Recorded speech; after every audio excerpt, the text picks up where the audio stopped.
பிற்படுத்தப்பட்டோர், மிகவும் பிற்படுத்தப்பட்டோர் மற்றும் சிறுபான்மையினர் நலத்துறையின் மூலம் இங்கே கட்டப்படக்கூடிய ஏறத்தாழ 39.29 கோடி செலவில் ஒரு சிறப்பான தமிழ்நாடு ஹஜ் இல்லம் தமிழக முதலமைச்சர் மு.க.ஸ்டாலின் அவர்களுடைய கரத்தால் அடிக்கல் நாட்டப்பட்டிருக்கின்ற இந்த ஹஜ் இல்லமானது நிச்சயமாக தமிழகத்தின் முஸ்லிம்களுக்கு ஒரு மிகப்பெரிய வரமாக இருக்கும். சென்னையிலிருந்து தான் தமிழகத்தினுடைய அனைத்து ஹாஜிகளும் புறப்படுகின்றார்கள்.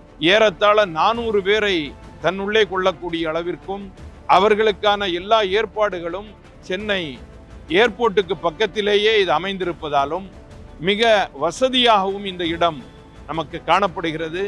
இந்த தமிழக அரசு செய்திருக்கக்கூடிய இந்த மாபெரும் முயற்சி வெற்றியடைய வேண்டும். மிக விரைவாக இந்த இல்லம் கட்டப்பட்டு முடிக்கப்பட வேண்டும்.